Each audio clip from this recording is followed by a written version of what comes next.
हाँ बस शुरू से।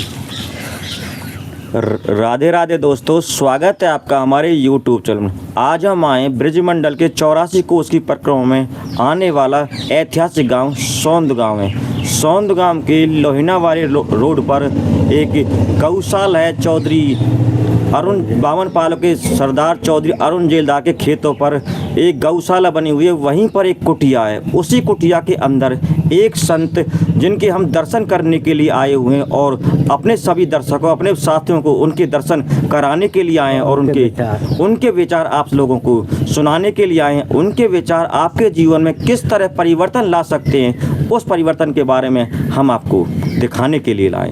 तो चलिए चलते हैं बाबा संत जी के चरणों में।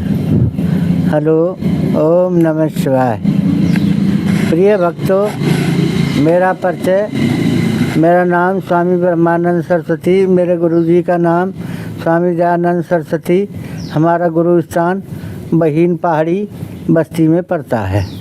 काफ़ी समय से हमने अपना जीवन यापन इस ब्रजमंडल में ही किया है। तो पहले तो हम आपको इस ब्रजमंडल की महिमा बताएंगे कि यहाँ हमेशा ही भगवान श्री कृष्ण निवास करते हैं, क्योंकि ये ब्रजमंडल जो है भगवान कृष्ण की तपोस्थली भूमि है। पहले यहाँ पर कोई भ्रष्टाचार नहीं होता था। हमें इसलिए कहना पड़ रहा है कि ज़्यादा भ्रष्टाचार बढ़ने पर संत लोग अपने आदेश उपदेश करते हैं जिससे जन कल्याण हो। मानना न मानना वो आप लोगों की मर्जी है। हमारा आदेश उपदेश करने का कर्तव्य है, फर्ज है। इसलिए हमें आदेश उपदेश करने पड़ते हैं। आपको मार्ग विच्छुट करके धर्म के, सनातन धर्म के मार्ग पर लाने का ये कर्तव्य हमारा आदेश उपदेशों के द्वारा होता है। ज़बरदस्ती तो नहीं होती है। और जो मानते हैं संतों की वाणी को, उनका कल्याण भी होता है। ऐसा नहीं है कि कल्याण नहीं होता है, कल्याण भी अवश्य होता है। अगर कोई चोर करता है और हम उसको आदेश उपदेश करते हैं, बेटा चोरी को छोड़ दो, ईमानदारी से मेहनत करके अपना जीवन यापन करो, तो उसका अवश्य कल्याण होगा, अगर उसने हमारे वचन का पालन किया है तो। यही मंत्र है, यही मंत्र की जड़ होती है संतों की, गुरुओं की वाणी का पालन करना, वचन का पालन करना। इसलिए सनातन धर्म ये कहता है कि हमारा कल्याण तभी हो सकता है, हम स्वयं ही अपने मित्र हैं, स्वयं ही अपने बैरी हैं। जब हम बुरा कर्म करने लगते हैं, सत्य के मार्ग को छोड़ देते हैं, झूठ के अधर्म के मार्ग पर चले जाते हैं, दया धर्म को छोड़ते हैं, नीति मान मर्यादा को छोड़ते हैं, तो उस समय ऐसा मान लो कि हम विनाश के मार्ग पर चले जाते हैं।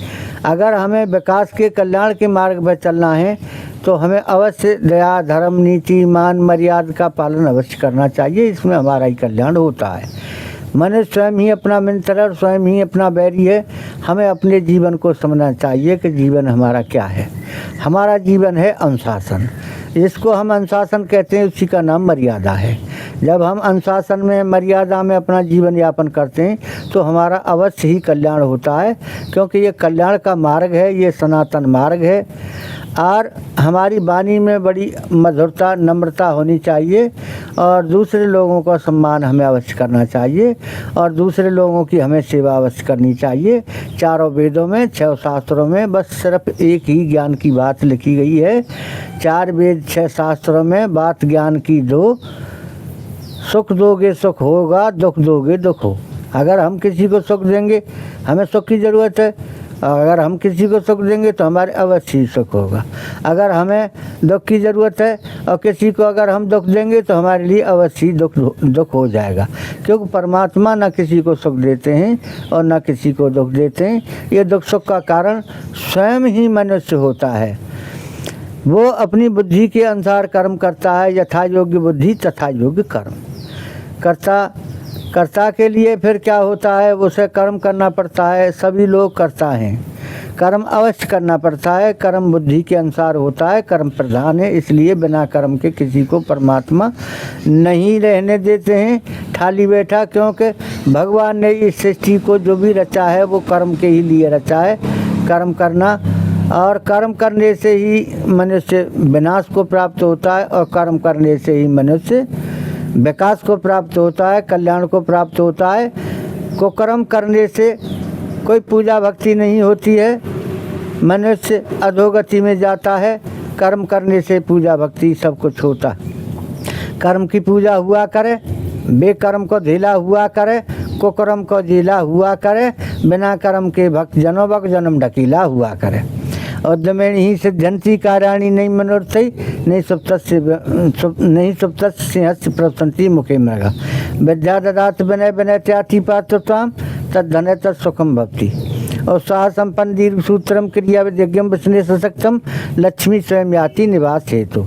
जेसान विद्यान तपो न दानम ज्ञानम न गुण है न धर्म न शील है ते मृत्युलोके भवे भार भूता मनुष्य रूपे मृगा चरंती।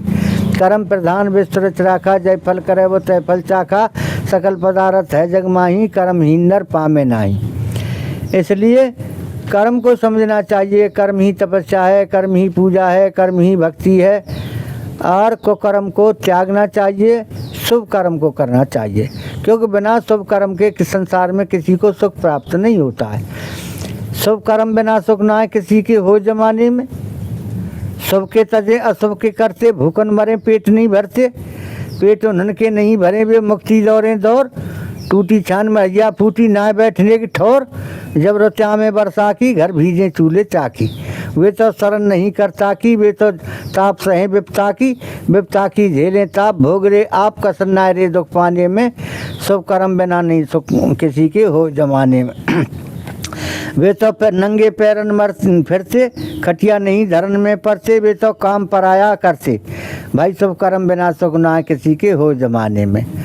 शुभ के करो अशुभ के त्यागो सतगुरु देव के चरणन लागो। सतगुरु देव के चरणन से ही हों सकल आनंद। घर में उनके दूध पूत माया रहे वे भोगें अच्छे भोग। वे तो भोगें अच्छे भोग उनके नहीं दलदर रोग। वे तो बैठे बैठे खामे उनके आय के और कमामे। कसन्ना रे सुख पाने में शुभ कर्म बिना सुख ना किसी के हो जमाने में। ये जो भगत लोगों हम आपको आदेश उपदेश जो कह रहे हैं इसे खाली सुन लेने से ही आपका कल्याण नहीं हो पाएगा। ये जो कह रहे हैं इसका पालन करोगे तो पालन करने पे इस मार्ग पर चलने पे आपका अवश्य कल्याण होगा। ये हम आपको सत्य प्रतिज्ञा करके कहते हैं, क्योंकि सत्य ही एक तपस्या है, सत्य ही एक भक्ति है और सत्य ही एक परमात्मा है। सत्यम शिवम सुंदरम सत्यमेव जयते। तो सत्य ही तपस्या है, इससे बढ़ के कोई तपस्या नहीं हो। सांच बराबर ताप नहीं, सांच बराबर तप नहीं और झूठ बराबर पाप। जाके हृदय सांच है वाई के हृदय आप कौन? स्वयं परमात्मा। सत्यम शिवम सुंदरम, सत्य ही शिव है, परमात्मा ही ईश्वर है, शंकर है और सत्य में जयते, सत्य की हमेशा विजय होती है। बाबा कलयुग में सब स्वार्थी लिप्त हैं, कोई बिना मतलब यारी ना करे, भाईचारे भी ना रहे हैं, भैया पे विश्वास ना रहे। और जहाँ भी भैया ने अपने पे भाई से हक मांगा वहीं महाभारत हुई है और जहाँ त्याग किया है वहीं रामायण रची गई है। इसके बारे में आप हमारे दर्शकों क्या कहना चाहोगे? देखो हम आपको यही आदेश उपदेश करते हैं कि कलयुग का मतलब यह है कि कलयुग डंडा लेकर किसी को नहीं मारता। काल डंडा ले काहू न मारे, कलयुग डंडा लेकर किसी को नहीं मारता है। फिर वो क्या करता है? हरे धर्म और सत्य विचार। एक तो जो हम सत्य पे चलते हैं, सत्य तपस्या है, उस पर अटैक करता है। और एक धर्म पे चलते हैं, धर्म को अटैक करता है। और जिसका धर्म और सत्य दोनों ही चले जाते हैं, डिग जाते हैं, तो वो अधोगति के मार्ग को पकड़ जाता है जीव। अधोगति का मार्ग होता है कुत्ता बिल्ली कीट पतंगा इत्यादि, सनातन धर्म को छोड़ देता है, सनातन मार्ग को छोड़ जाता है। जबकि सनातन मार्ग तो ये है जिसे संत आदेश उपदेशों के द्वारा इस जनता का, इस प्रजा का कल्याण करते हैं। तो संतों का आदेश उपदेश तो यही है कि ये जो लोभ बढ़ता है, लालच बढ़ता है, इसके लिए मनुष्य गंदे गंदे भ्रष्ट कर्मों को करता है। चोरी है, बेईमानी है, माल मारना है, एक दूसरे पर प्रहार करना है। तो ऐसा कब होता है? जब उसका लोभ में प्रवृत्ति बढ़ जाती है। पाप का बाप लोभ होता है, लोभ का बाप लालच होता है। जब मनुष्य अपने में परमात्मा पर विश्वास रखता है कि हे प्रभु, हमें आपने जो भी कुछ दिया है हम इसमें संतुष्ट हैं और उसी में संतुष्ट रहता है और नियमित समय से परमात्मा का निधि ध्यान करता है और चोरी जारी मिथ्या इत्यादि कर्मों को छोड़ देता है और साहित्य कर्मों का पालन करता है, सत्य का पालन करता है। पर धन धूल समान है, दूसरे के धन को समान मिट्टी के समान मानता है, दूसरे की औरत को अपनी माँ बहन के समान मानता है। पर धन धूल समान है, पर चरिया माँ समान, इतने में हरि नाय मिले तो तुलसीदास जमान। तुलसीदास संत जी ने कहा है कि दूसरे को धन को मिट्टी के समान मानना चाहिए और पर स्त्रिया को, दूसरे की स्त्री को माँ बहन के समान मानना चाहिए।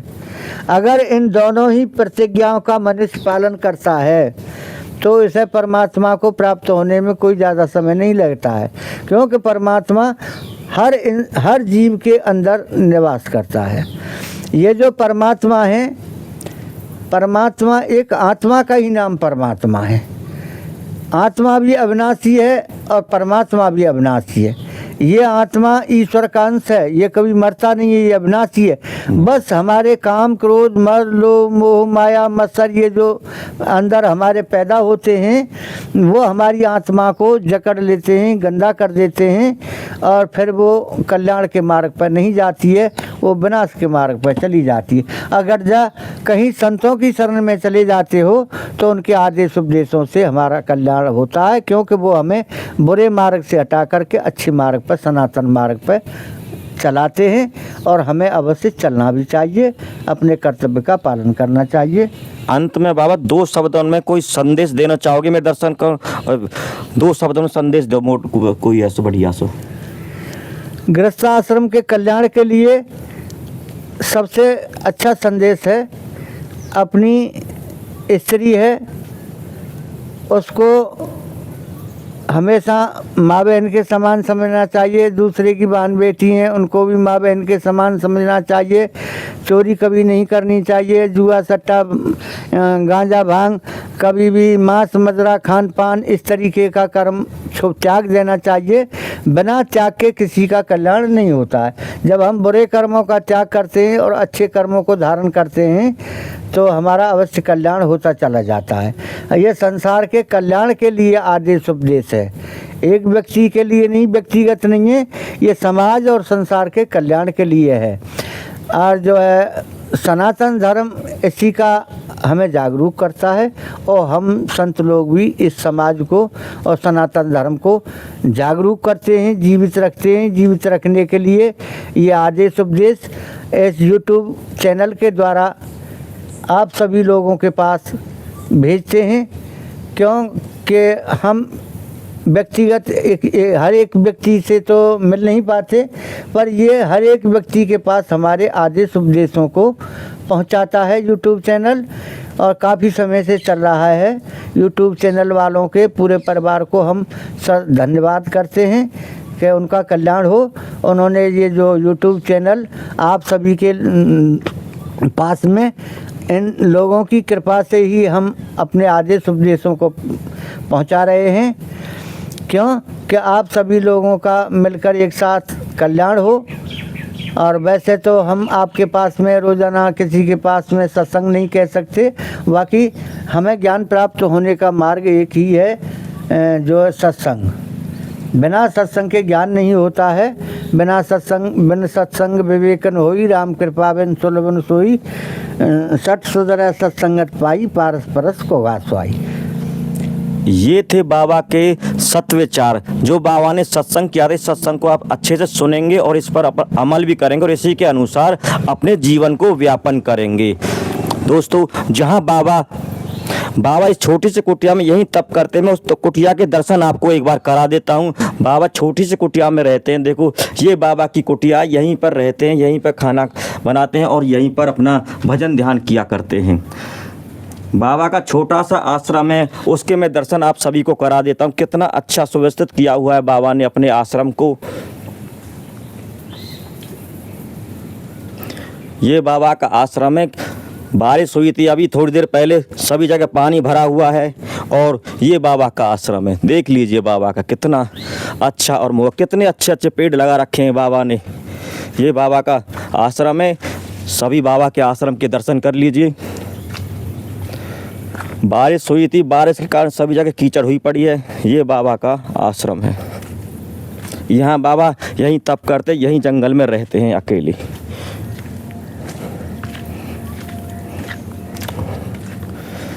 दोस्तों कैसा लगा आपको ये आश्रम? ये बाबा का आश्रम है और अब मैं बिल्कुल लोहिना वाले रोड पर आ चुका हूँ। ये देख लीजिए लोहिना वाला रोड।